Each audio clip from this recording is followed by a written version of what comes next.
안녕하십니까, 김방입니다. 미국 사람들은 위대한 great이라는 말을 붙이길 좋아합니다. 경제적으로 특정한 시기를 가리킬 때는 그 의미가 위대하다기보다는 거대한 충격이라는 뜻이 강합니다. 1930년대 이후에 대공황 Great Depression기가 있었고, 그 후에 2차 대전을 거쳐서 1960년대까지는 임금이 오르고 경제적 불평등이 극적으로 완화되는 대압착 Great Compression 시대가 있었죠.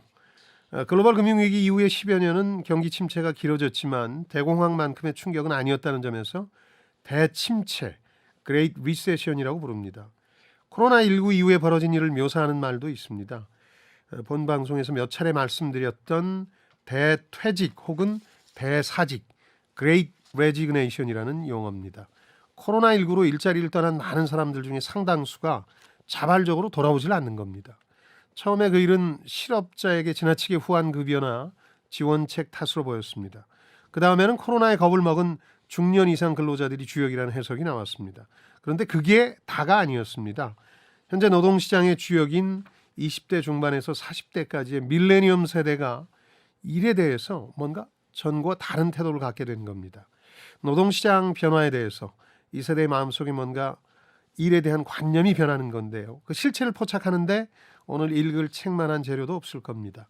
저자 자신이 밀레니엄 세대이자 일과 라이프 스타일에 대한 혁명적인 변화를 시도 중인 앤 헬렌 피터슨이라는 사람의 요즘 애들이라는 책입니다. 풍요의 상징이자 자기중심적 세대의 대명사였던 밀레니엄 세대가 어떻게 번아웃에 빠져들게 됐는지, 그게 어떤 변화를 몰고 올지 같이 들여다보시죠. 지식과 지혜를 얻는 가장 경제적인 방법, 성공예감 별책 프로 지금 시작하겠습니다.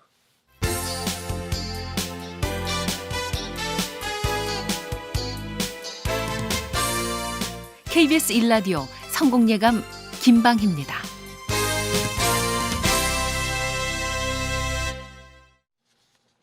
별책 부록의 책 읽어주는 남자 김방희입니다.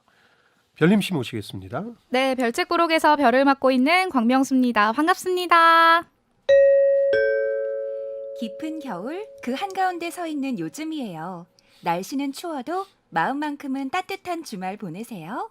네, 춥습니다. 맞아요. 추운데다가 저는 평상시 즐기던 운동도 제대로 못하고 해서 천식이 올라와서 최근에 고생하고 있습니다. 고생 많으시죠. 목소리가 좀 맹맹한데 양해 부탁드리겠습니다. 지난주 댓글 보고 갈까요? 네, 샵 9730 KBS 공 그리고 유튜브를 통해서 많은 의견 주셨습니다.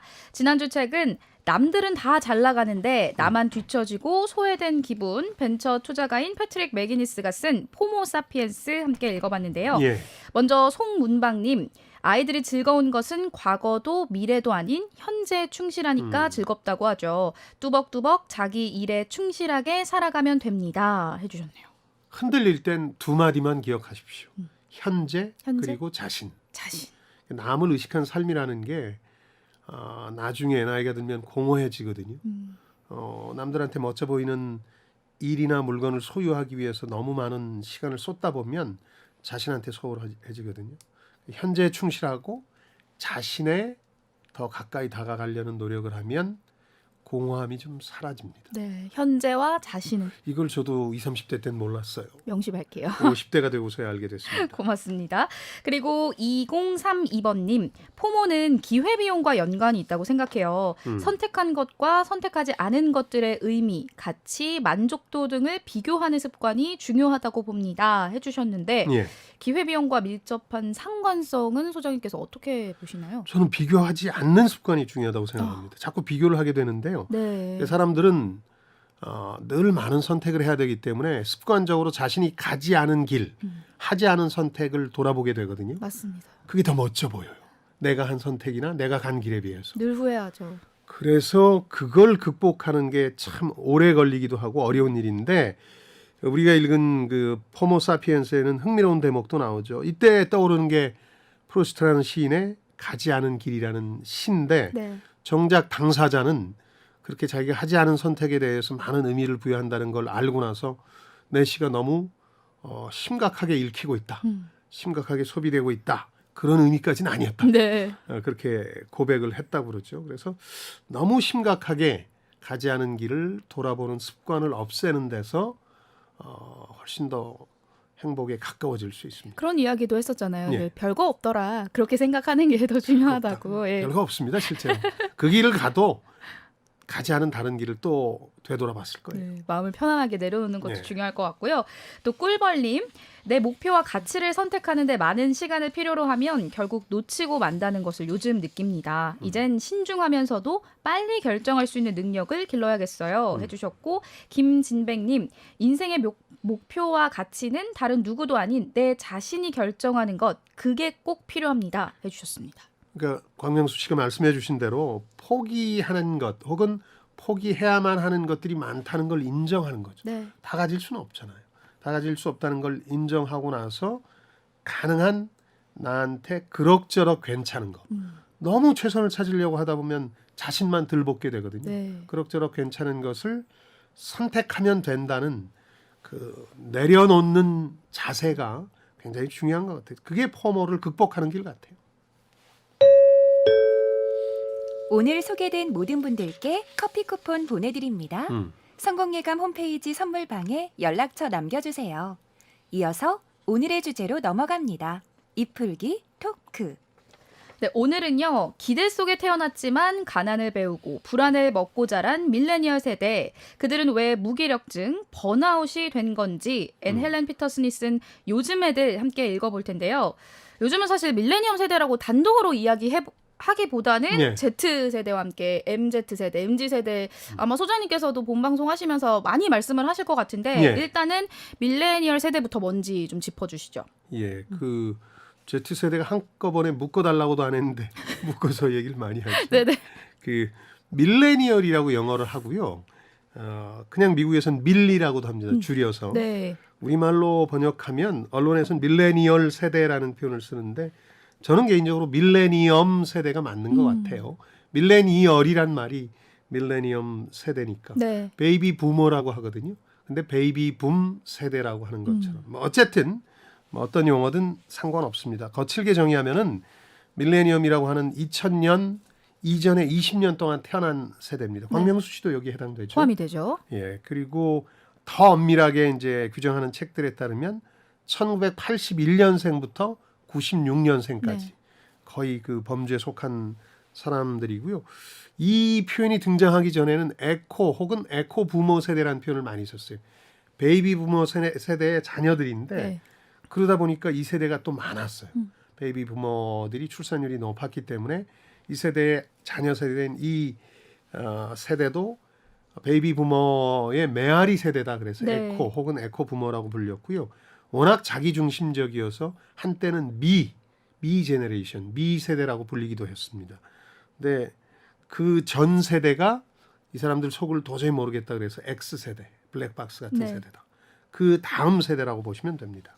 소장님의 자녀도 이 세대에 포함이 되어 있다라고 보면 되겠죠. 그렇죠. 네. 20대 중반에서 40대까지 지금 막 가정을 일구고 네. 아이들을 낳기 시작하니까 이게 밀레니엄 세대인데 최근에 경제 활동의 주역이 됐어요. 네, 특히 이제 맞아요. 미국에서는 이 세대 인구가 8천만 명 정도가 되는데 당연히 미 인구 구조 중에 수가 가장 많은 세대가 됐고요. 또 의미가 있는 게 태어나자마자 컴퓨터가 있었어요. 네. 이 세대가. 그리고 이 세대가 성장하면서 SNS를 청소년기에 하기 시작한 페이스북을 하기 시작한 세대예요. 또 많이 사용을 하고 있죠 지금도. 그러니까 부모하고는 거리가 먼데 네. 정말 낯선 사람들하고는 아주 친해요. 그런 특징이 있고 또 되게 한 자녀로 줄어들면서 네. 집에 헬리콥터 맘이라 그래서 극성 교육이나 엄마들이 이제 등장하는 것도 이 세대와 관련돼서 나오는 특징들이죠. 네. 이 책을 제가 초반에도 소개를 하면서 예.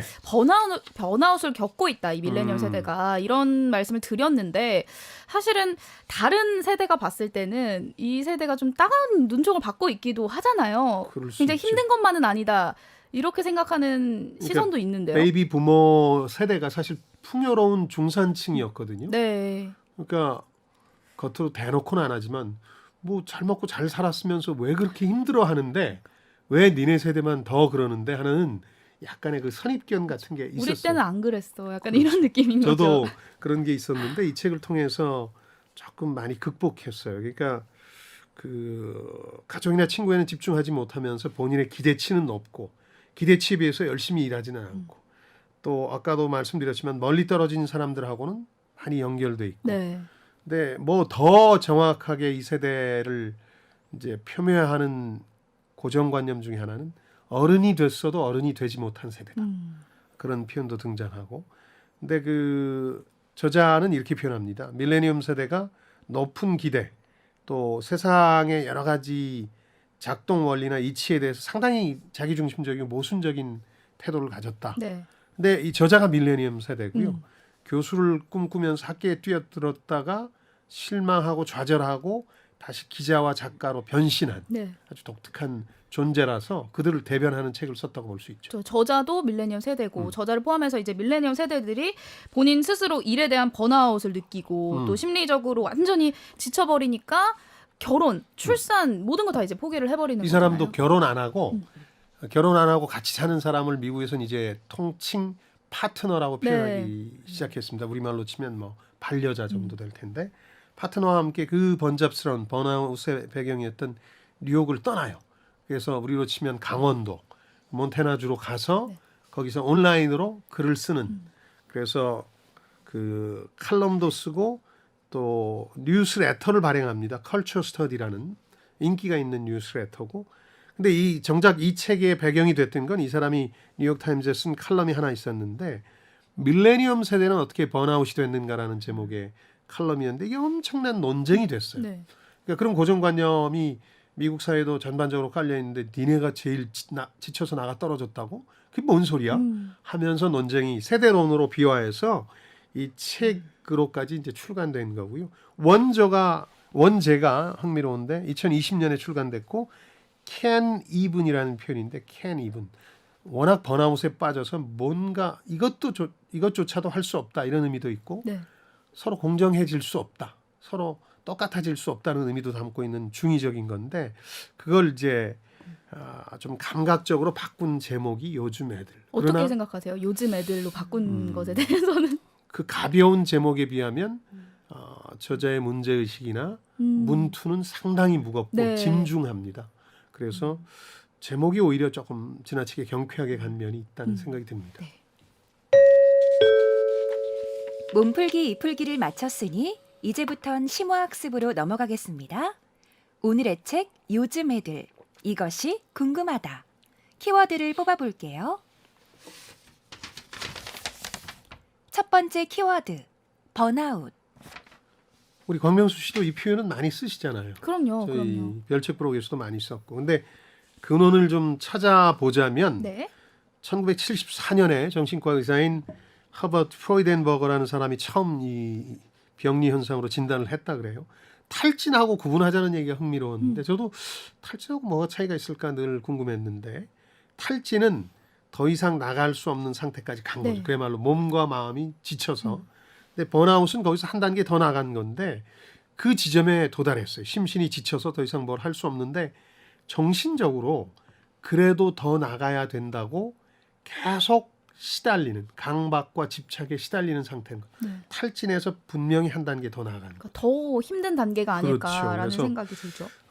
어떤 그 강박이나 집착에서 도저히 벗어날 수 없을 때를 네.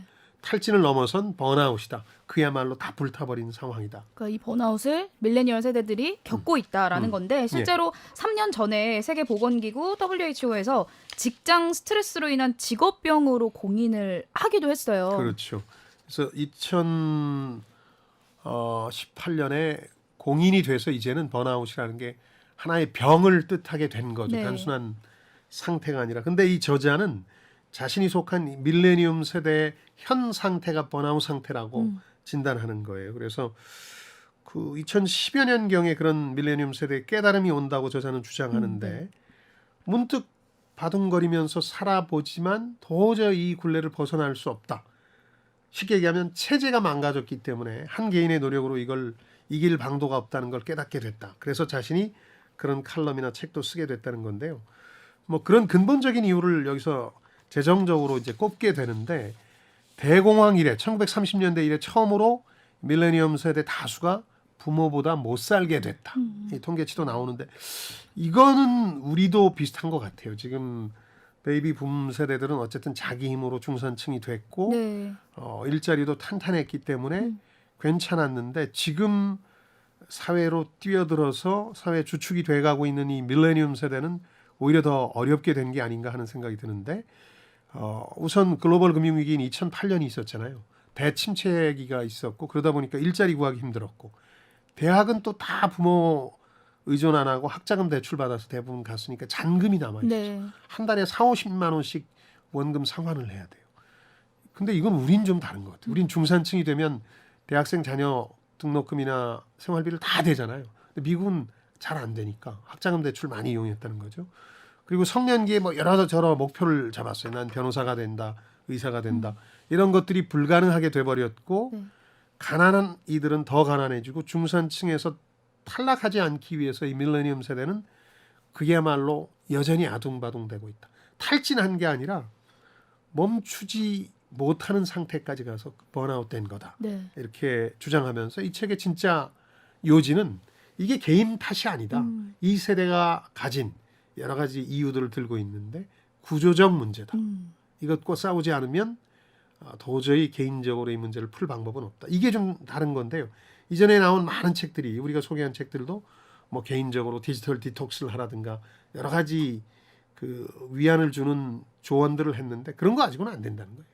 사회적인 문제에서 대두가 된 거다라고 말씀을 해주신 건데 예. 저도 사실 책 제목을 처음 봤을 때 요즘 애들이잖아요. 예. 그래서 밀레니엄 세대들에 대한 편견으로 사실 뭐 게으르다든지 자기 중심적인 태도들이 있잖아요. 그런 이야기들을 사실 할 줄 알았는데 이들이 번아웃을 겪고 있었다라고 이야기를 하고 있는 건데 저는 사실 이 전까지는 번아웃은 사실은 저희 아버지 세대인 그렇죠. 베이비 부모들이 겪었던 게 아닌가라고 생각을 하고 있었거든요. 저도 베이비 부머의 완전히 끝자락 64년생이니까 있는 사람인데 저희 세대가 번아웃 얘기를 많이 했죠. 네. 근데 저도 충격을 먹었는데요.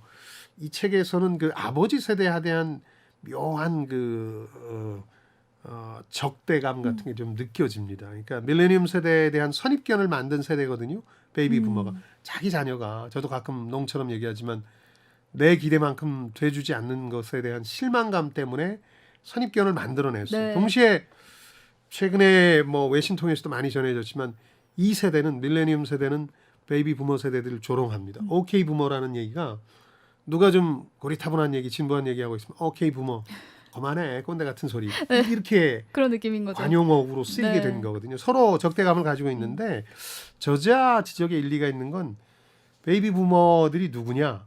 부모와 코치, 교사로 밀레니엄 세대들을 빚은 이데올로기 환경을 만들어 놨다는 거죠. 뭐 성공 지향적이라든가 돈이 가장 중요하다든가 중산층 위기에서 추락할지 모른다는 위기감도 심었고 네. 근데 이제 가만히 생각해 보면 그런 이데올로기를 만든 사람들인데 정말 베이비 부모야말로 막 고생했다고 본인들은 얘기하는데 엄청난 세대는 아니다. 위대한 그레이트 제너레이션이라고 불리는 세대가 있는데 그건 베이비 부머의 아버지들이에요. 2차 세계대전에 참전해서 전쟁을 치렀고 미국의 번영의 토대를 만들었죠. 이 사람들은 우는 소리 할 자격이 있는데 베이비 부머는 비교적 쉽게 경제적 고통 없이 자기가 원하는 걸 손에 넣었는데 이들로부터 배은망덕한 세대라고 공격을 받고 보니까 이 밀레니엄 세대는 이 사람들이 더 공감을 못하는 세대인데 네. 우리한테 더 공격적이 그래서 됐구나 하고 주장하는 거죠. 지금 키워드가 번아웃인데 사실 번아웃이라는 이야기가 나왔을 때 세대 간 갈등까지 이제 치달았다라는 말씀을 해주셨는데 그럼 이제 두 세대 간의 어떤 차이점을 보면 재정적인 차이를 볼 수 있을까요? 아까 아버지보다 못한 최초의 세대다. 1930년대 이후. 네. 이런 얘기가 실감나는 게 이 통계를 보니까 자산, 베이비 부머 평균하고 밀레니엄 세대 평균 비교해 보니까 자산은 20%가 적고 가족 수입은 14%가 더 적다고 그럽니다. 그러니까 근본적으로 밀레니엄 세대가 베이비 부머 세대보다 더 계급 지위 불안이라는 걸 느끼는 거죠. 계급 지위 불안이 뭐냐면 아까 계속 얘기한 중산층에서 탈락해서 정말 어려워질지 모른다. 이런 얘기를 하는 건데 우리나라는 이게 더 심각하죠. 왜냐하면 아버지가 외환 위기 때 중산층에서 탈락하는 걸 본 경험이 있는 밀레니엄 세대가 정말 그 불안감이 더한 거죠. 아버지는 차라리 겪었는데 이 자녀 세대들은 불안해지는 거죠. 근데 이 세대에 대한 적대감 중에 더 근본적인 원인은 1980년대를 거치면서 미국뿐만 아니라 세계적으로 이 베이비붐 세대들이 그 믿고 따른 이데올로기가 뭐냐면 자유방임주의에 가까운, 시장에 맡겨둬라, 정부가 돕지 마라, 다 개인의 책임이고 개인의 문제니까 네. 시장에 맡겨두면 탈락할 사람은 탈락하고 성공할 사람은 성공한다. 이런 사상이 팽배하게 됐고, 이게 궁극적으로 많은 변화를 끌고 왔는데 밀레니엄 세대가 일자리를 얻고 더 나은 환경에서 일을 할 수 없도록 만든 근본적인 환경을 만든 게 이 아버지 세대다. 그래서 이 적대감을 가지고 있는 거예요. 그러니까 모든 책임을 개인한테 돌리면서 각종 안전장치라든가 복지 프로그램을 폐지한 게 네. 베이비붐 세대거든요. 1980년대 그게 대서양 양안에서 시작됐는데 네. 미국, 영국에서부터 시작해서 뭐 반노조 정책, 규제 완화라 그래서 노조에 대해서 완전히 반노조 정책으로 일관하고, 그러면서 밀레니엄 세대한테 니들 알아서 잘 성공해봐 하는 네. 환경으로 내팽개쳤다는 거죠. 그러니까 개인적인 문제야라고 던졌지만 사실은 사회 문제라는 말씀을 하신 그렇죠. 거잖아요. 사회 구조적인 문제라고 보고 개인적인 그 밀레니엄 세대의 성향 때문에 이들이 잘못되고 있다고 얘기하지 마라 네. 하고 저자는 주장하는 거죠. 개인적으로 벗어나기는 조금 힘들다고 봐야 될까요? 그렇죠. 이 책은 뭐 그렇다 그래서 뭐 혁명을 하자는 것도 아니고 음. 결론은 애매합니다. 싸워야 된다고 얘기하는데 네. 혼자 싸워서 될 일은 아니고 밀레니엄 세대가 같이 뭔가에 도전해야 된다는 얘기를 하는데 그 구체적인 방법론까지 가지는 않습니다. 이어서 다음 키워드 뽑아볼게요. 두 번째 키워드, 집중 양육과 대학. 이게 밀레니엄 세대를 규정하는 교육 방식이었고, 이 교육을 시킨 건 말 그대로 베이비 부모들이죠. 네. 부모들이 그야말로 이 아이들한테 올인을 했어요. 교육에 뭐 공교육, 사교육뿐만 아니고, 그래서 밀레니엄 세대를 키운 방식이 집중 양육 방식이라는 건데, 집중을 시키는 거예요. 어떤 아이를 이것도 시켜야 되고 저것도 시켜, 피아노도 해야 되고 태권도도 해야 되고. 딱 저희 부모님 미국도 이야기네요. 마찬가지거든요. 네. 근데 그게 궁극적으로 지향하는 바는 대학이었어요. 네. 왜 대학에 그렇게 집착했을까? 대학만 가면 부모 세대인 자신들이 누렸던 중산층의 지위를 자녀들도 누릴 수 있다고 믿고, 그것도 좋은 대학에 보내기 위해서 전 생애를 다 바친 거예요. 네. 그런데 밀레니엄 세대가 돼서 대학을 갔더니 너도 나도 다 대학을 가서 중산층이 담보되지가 않는 거예요. 네, 네, 대학을 네. 갔어도. 그러면서 그 얘기를 하고 있는 건데, 성년이 되기 전부터 성인이 되는 것에 부모들이 집착해서 아이들을 교육시켰다기보다 대학에 가기 좋은 이력서를 만드는데 올인했다. 사회봉사활동도 네. 진짜 봉사의 즐거움을 느끼지 못하는데 가서 해야 되는 거예요. 그래야 이력서에 쓰고 그렇죠. 자기소개서에 쓰고 대학 입학에도 도움이 되고 사회 나가서 직장을 얻는 데도 도움이 되도록 해서 너무 이 아이들한테 과한 헬리콥터 육아를 하게 되는 건데요. 그 헬리콥터 맘이라고 최근에 제가 들은 얘기는 군대를 보내놓고도 안심이 안 되잖아요. 휴대폰이 돼 있고 카톡도 일과 후 시간엔 되니까 이 중대장 소대장들 연락처를 알아내가지고 올겨울에 눈 많이 온다는데 우리 아이들 제설 작업에 동원하지 말아달라. 네. 이런 부탁을 할 거기에 정도라고 뭐 하니까. 직장까지 전화를 한다는 이야기도 그렇죠. 있었잖아요. 이게 형성된 게 집중 육아와 대학에 올인한 결과다. 그래서 아이들이 자연스럽게 밀레니엄 세대가 성장할 기회를 잃게 만들었다. 그래서 자녀의 일정을 가득 채웠으되 그 자녀의 바람이 투영되지 않는 육아를 통해서 밀레니엄 번아웃의 어떤 기초를 만들어 놨다는 네. 게 저자의 주장이죠. 그러니까 이미 중산층으로 가야 된다라는 생각이 뿌리가 깊이 박혀 있었고 예. 하향 계층으로 갈까봐 뭔가 두려움이 더 깊어진 탓이겠죠. 계급지위 불안이라는 게 아까 말씀드린 바로 이런 불안감인데, 그래서 대학을 많이 보냈죠. 미국 통계입니다마는 그 1940년 고등학교 졸업한 사람이 14%밖에 안 돼요. 네. 학사 대학 졸업하신 분이 6%였는데 2018년 기준 보니까 대학교 졸업한 분이 한 절반 가까이 되고, 미국입니다. 우리는 한때 90%가 대학을 갔어요. 네. 지금은 70%로 떨어졌지만 고등학교 졸업한 분들은 90%예요. 미국은요. 교육 복음이다. 교육이 너의 미래와 지위를 다 결정하리라 하는 믿음인 거죠. 그래서 대학 가기 전까지는 과잉 성취의 프리즘으로 대학생들을 만들어 놓은 거죠. 이것도 잘해야 되고 저것도 잘해야 되고 학교 공부는 물론 잘해야 되고. 네. 그래서 교육에 대한 어떤 실용주의적인 관점은 높이 살만한데 이게 사고력 증진이나 좋은 시민을 양성하는 게 아니라 효율적인 노동자를 양성하는데 거의 초점이 맞춰졌다. 이력서라는 게 가만히 보면 자기소개서라는 것도 그렇고 궁극적으로는 내가 어떤 일을 잘할 수 있다는 걸 입증하는 문건이 됐잖아요. 그걸 이제 대학 입학 때부터 반영하고 대학 졸업하고 나면 더 집착하게 되는 그렇죠. 그런 거죠. 그래서 뭐 자녀들도 늘 생각했던 게 대학 입학할 때 우리보다 미국은 그 학교 외 활동들을 많이 보니까 그걸 꾸미기 위해서 너무 많은 일들을 하도록 만드는 거죠.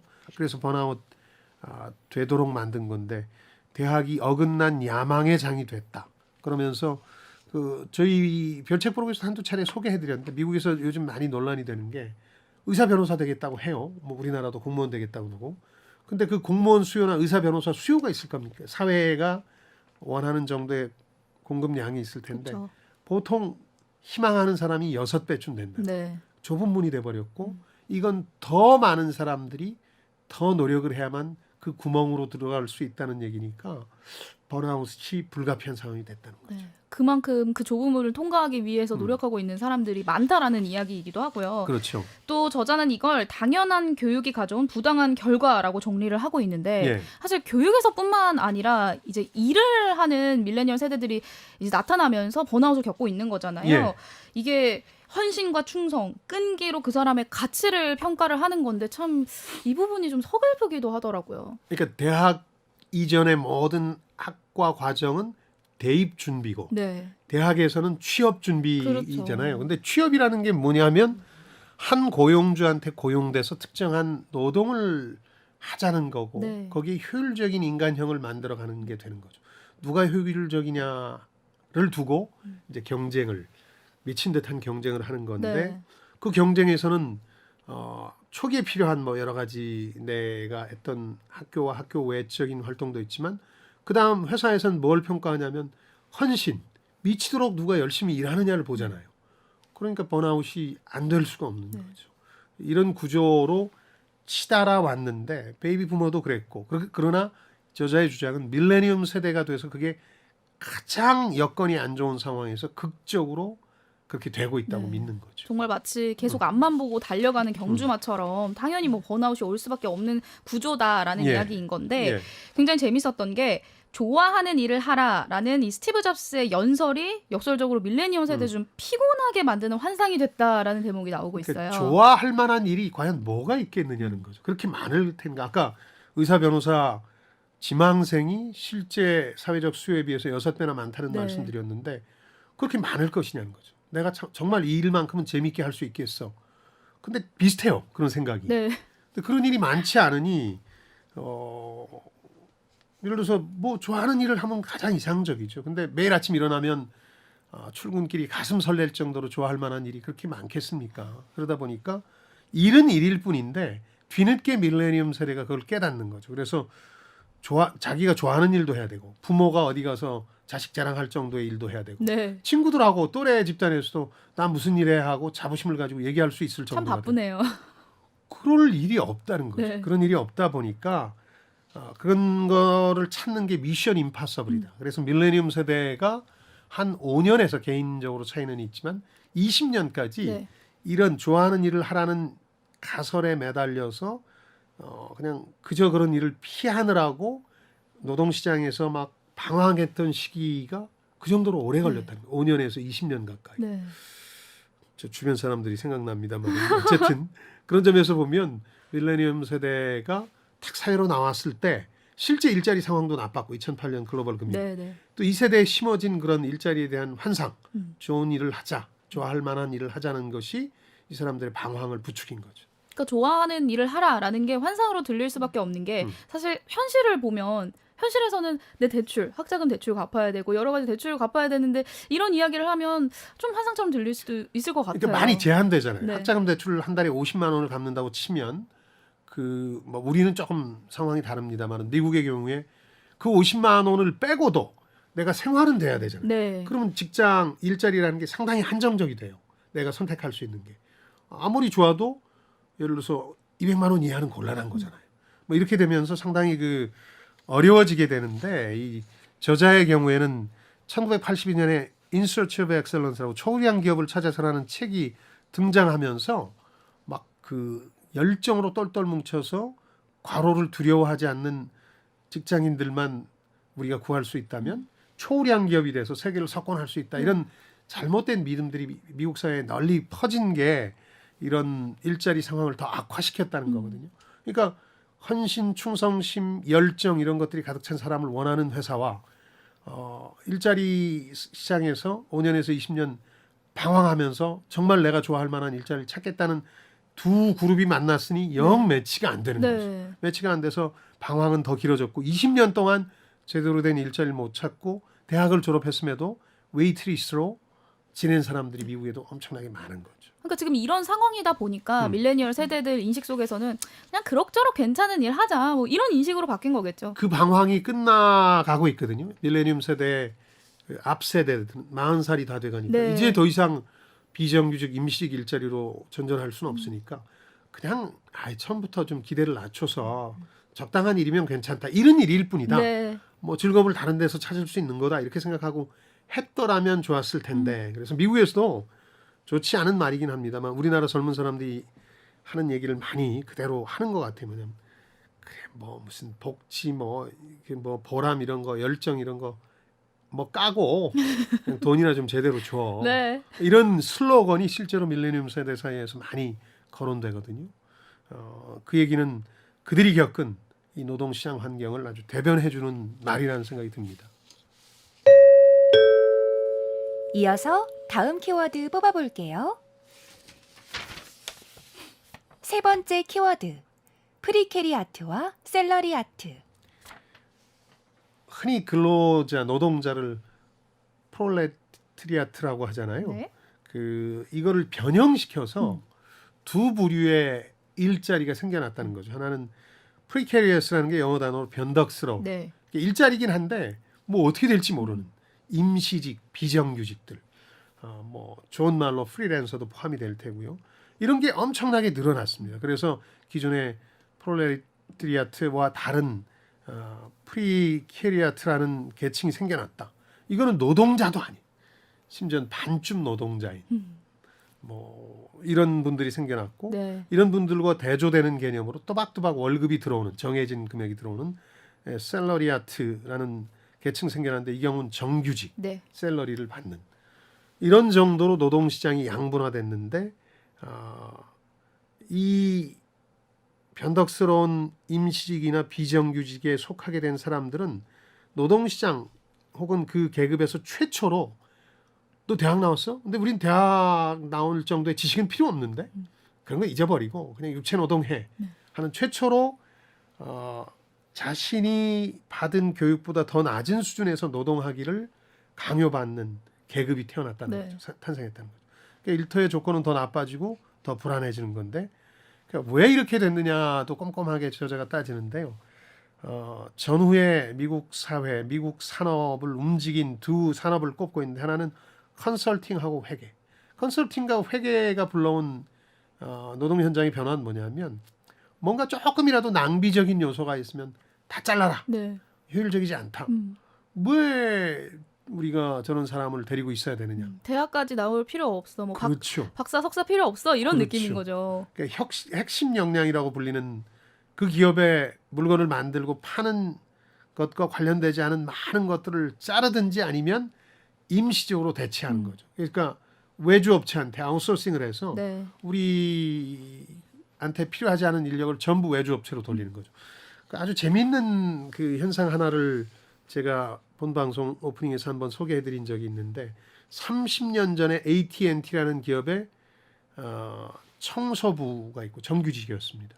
그리고 거기서 청소를 하면서 열심히 공부를 해서 IT 분야에 대해서 해박해졌고 그 회사에 지금 기준으로 말하면 전산부장까지 승진한 성공 사다리를 올라간 예가 있었는데 지금 애플이라는 곳에서 청소부로 일하는 똑같은 조건의 사람 예가 있었거든요. 이 사람은 비정규직이고 애플에 소속된 게 아니라 애플이 고용한 회사에 소속돼서 이 사람의 꿈은 뭐 승진 혹은 새로운 영역으로 가는 게 아니라 최저 시급에 해당되는 시급을 $1 정도 더 받는 게 목표인 평생의 목표로 살아가는 사람의 얘기를 다뤘거든요.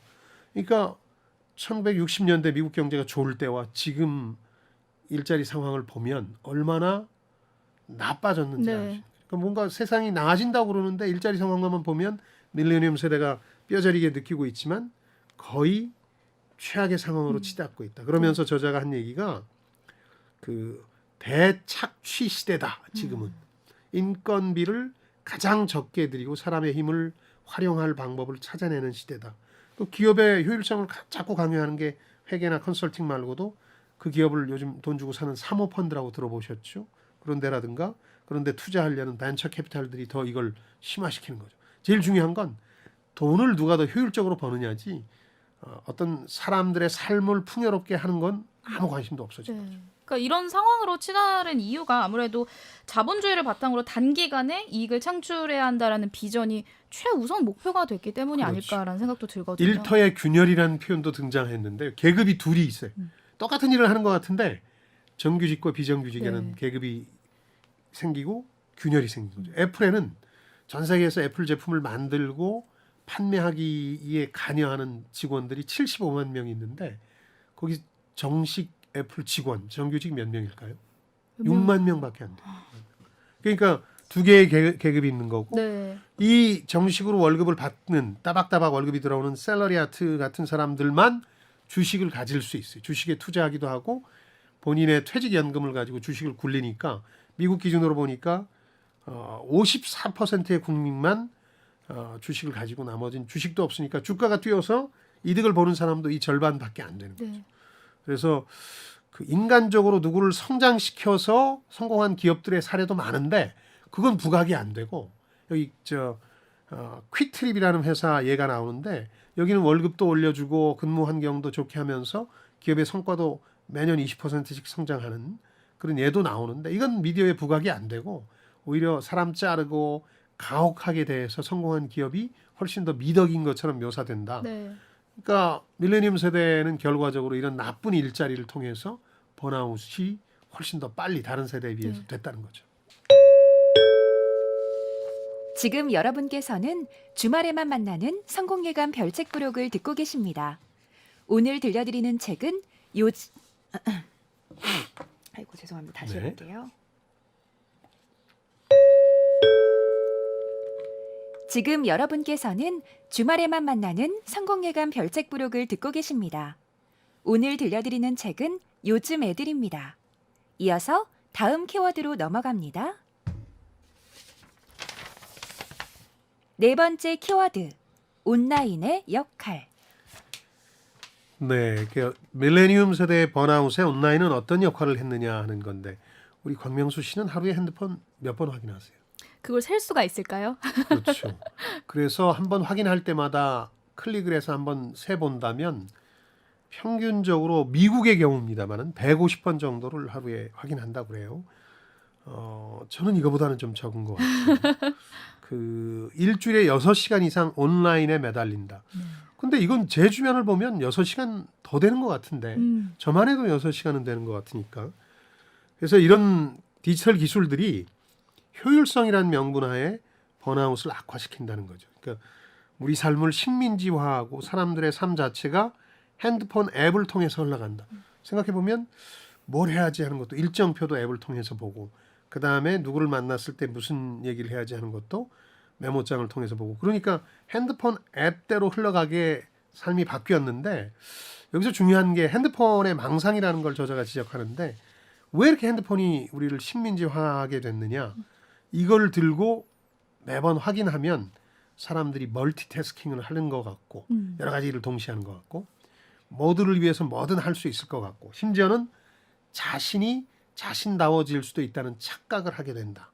맛집을 검색하고 있는 나 자신을 보면서 그래 나는 맛집을 좋아하는 미식가지 이런 착각을 하는 거죠. 그러면서 핸드폰이 번아웃을 어떻게 악화시켰는지를 얘기하는데 특히 여러분들의 삶이 아름답고 무자비할 정도로 효율적일 수 있다 혹은 통제될 수 있다는 생각을 휴대폰이 하게 만들어줘서 휴대폰이야말로 정말 매력적인 기술이나 상품처럼 느껴지게 했다는 거죠. 네.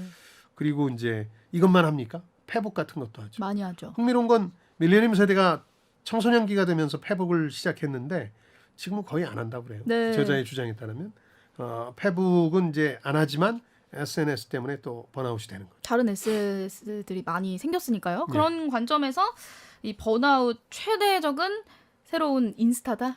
인스타그램이 이 온라인 기술 가운데는 가장 번아웃을 시키는데 주역이라고 주장하는데 네. 이 인스타에 올라오는 많은 컨텐츠가 큐레이션을 거친 삶이잖아요. 삶의 매 순간이 아니라 가장 멋져 보이는 순간들이니까 큐레이션을 거친 거죠. 그래서 이걸 막 쫓다 보니까 강박적이고 집착적이 되고 우리는 포스팅한다, 고로 존재한다. 키엘케고의 네. 말을 좀 흉내내가지고 멀티태스킹을 강요하고 예전엔 여가 시간에 좀 이제 쉬기도 했는데 이제는 여가 시간을 인스타가 잡아먹고 네. 또 미국에는 우리 카카오에 해당되는 슬랙이라는 게 있어서 좀 잘만 하면 회사 선배가 전화 와서 말을 걸고 말이에요. 네. 일과 관련해서 그러면서 제대로 쉴 수 없게 된다. 그러니까 인터넷과 온라인 그 자체가 밀레니엄 세대의 번아웃을 일으킨 원인은 아닌데 당초에 삶을 좀 쉽게 만들어줄 거라는 온라인 디지털 기술의 약속은 완전히 깨졌다. 오히려 더 어려워졌다. 그래서 모든 일을 다 해낸다고 믿게 만들었던 것들이 완전히 허구라는 게 확인되면서 온라인 디지털 기술이 의무가 된 게 그런 게 오히려 그 인터넷 책임이니까 네. 번아웃에 기여했다. 번아웃이 악화되는데 기여했다고 주장하는 거죠. 사실 뭐 멀티태스킹을 하고 있다라고 본인이 생각하더라도 사실은 그게 아닌 거잖아요. 예. 저 같은 경우도 참 못 쉰다라는 이야기 잘 많이 듣는데 휴식을 취하면서도 제대로 취하는 게 아닌 것 같은 그런 느낌이 들 때가 많거든요. 늘 상시 연결돼 있고 또 막 경쟁을 하다 보니까 아까 인스타가 번아웃의 주역이라는 표현도 등장했지만 인스타 보면 나는 쉬는 이 시간에 누군가는 자기 개발을 하고 있어요. 그러니까요. 몸을 가꾸고 네. 운동을 하고. 네. 그러니까 쉬어도 자기 개발에 대한 부담, 의무 때문에 쉬질 못하는 거예요. 근데 이걸 회사 일터는 더 조장하죠. 그래서 1970년대부터 근무 시간이 오히려 더 증가한다는 통계도 있거든요. 서로 경쟁을 무한 경쟁으로 만들다 보니까.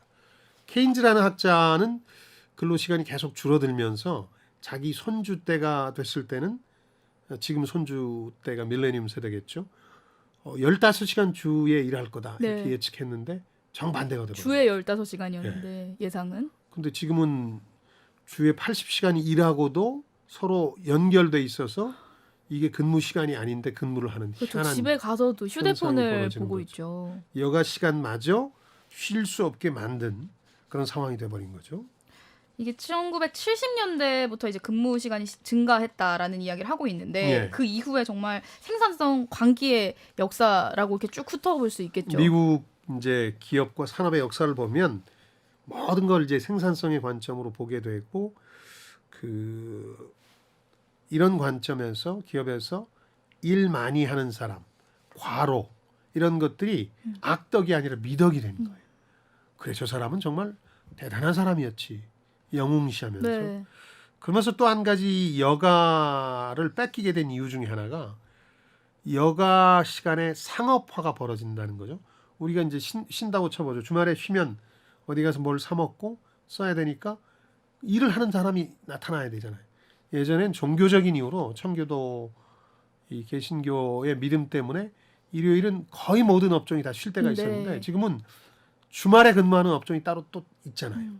돈 쓰게 만들어야 되니까. 그렇죠. 그러다 보니까 여가 시간이라는 게 침식당하고 있고 SNS라든가 엘리트가 이 여가 활동에 가세하면서 허세를 부리기 시작. SNS에 바디 프로필 찍어 올리니까 네.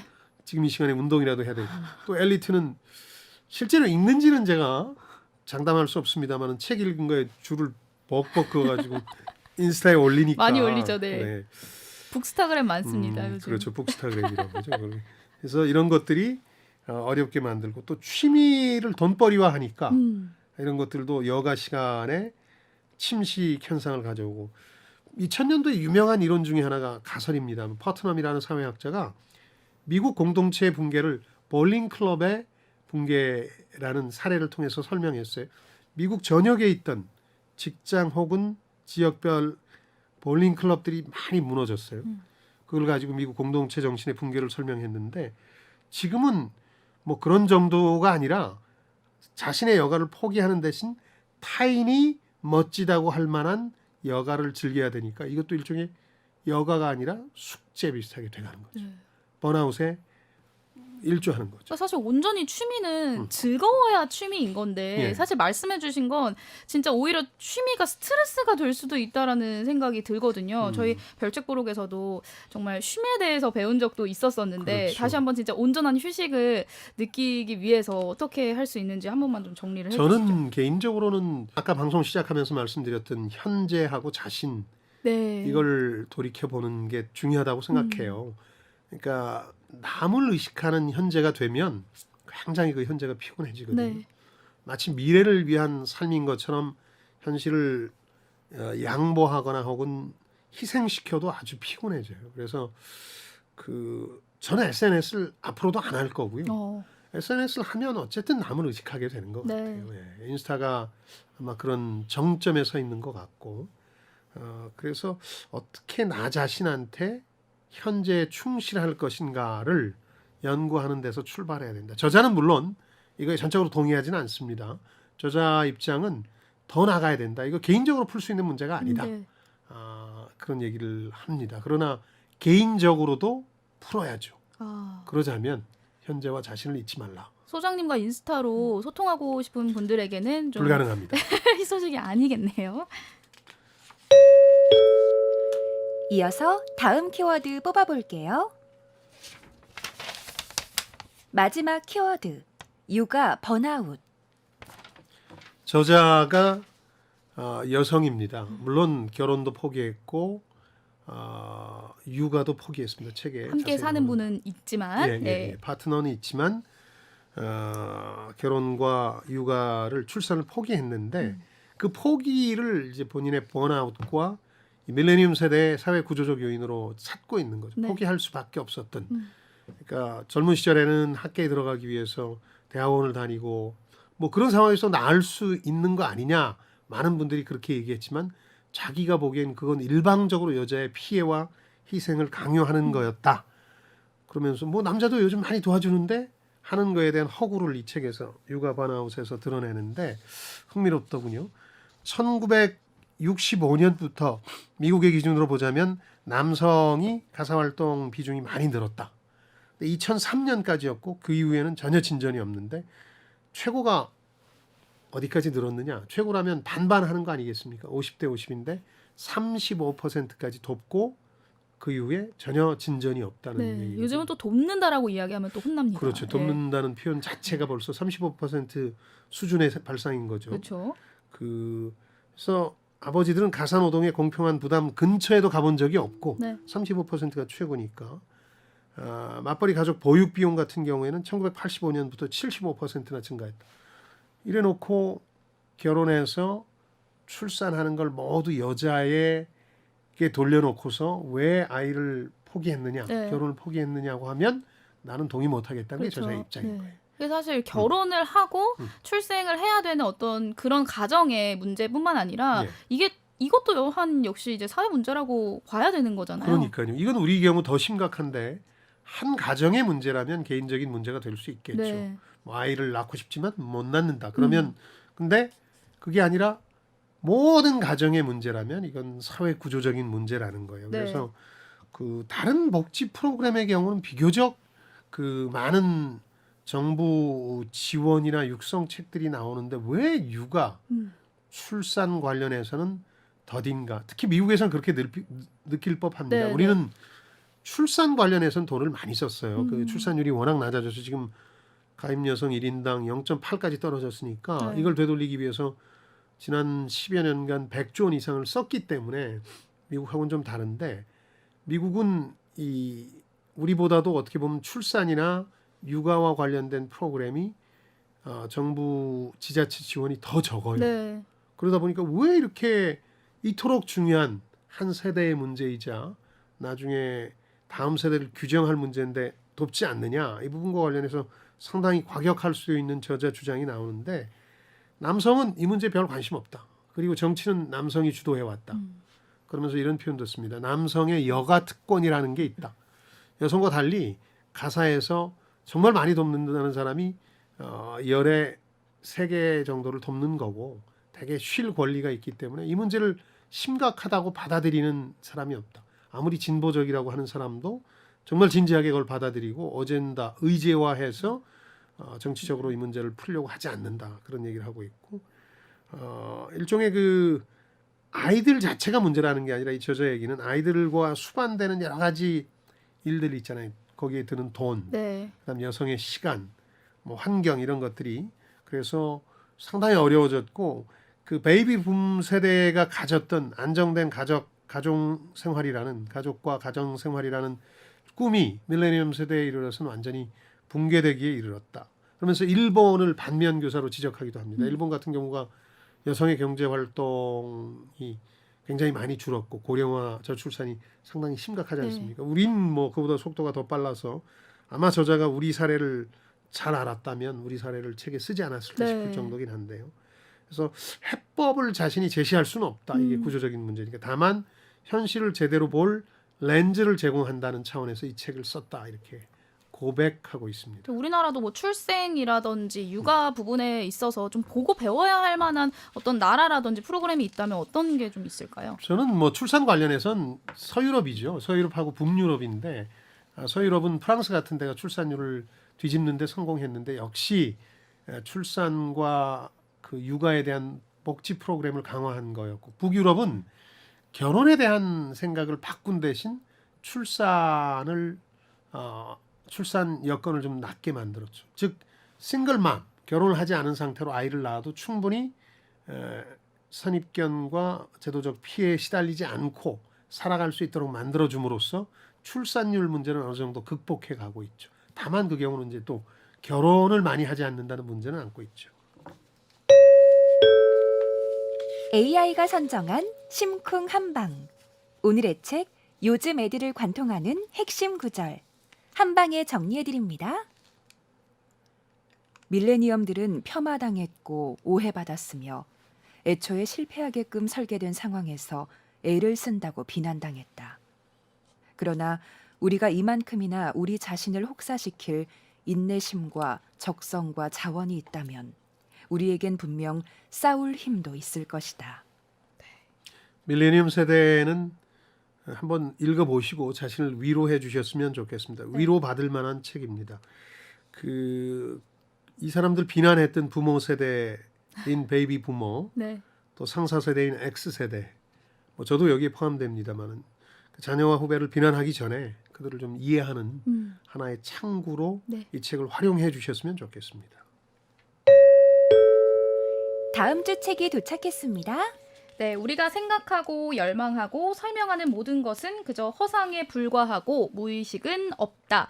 다소 급진적으로 생각할 수도 있지만 예. 다음 주 이 저자의 생각을 알아보도록 하겠습니다. 닉 채터가 쓴 생각한다는 착각 함께 읽어볼게요. 네, 한층 더 강한 지적 게임으로 돌아올 성공예감 별책 부록 다음 주에도 기대해 주시고요. 네, 유튜브 별책 부록과 김방희 TV 그리고 팟빵을 통해서도 다시 들으실 수 있습니다. 댓글이나 의견 많이 남겨주세요. 네, 책을 통해 세대 간 소통과 공감을 나누는 시간 성공예감 별책 부록. 저희는 다음 주말에 다시 찾아뵙겠습니다. 별의별 이야기를 책을 통해 나누는 별책 부록 다음 주에 만나요.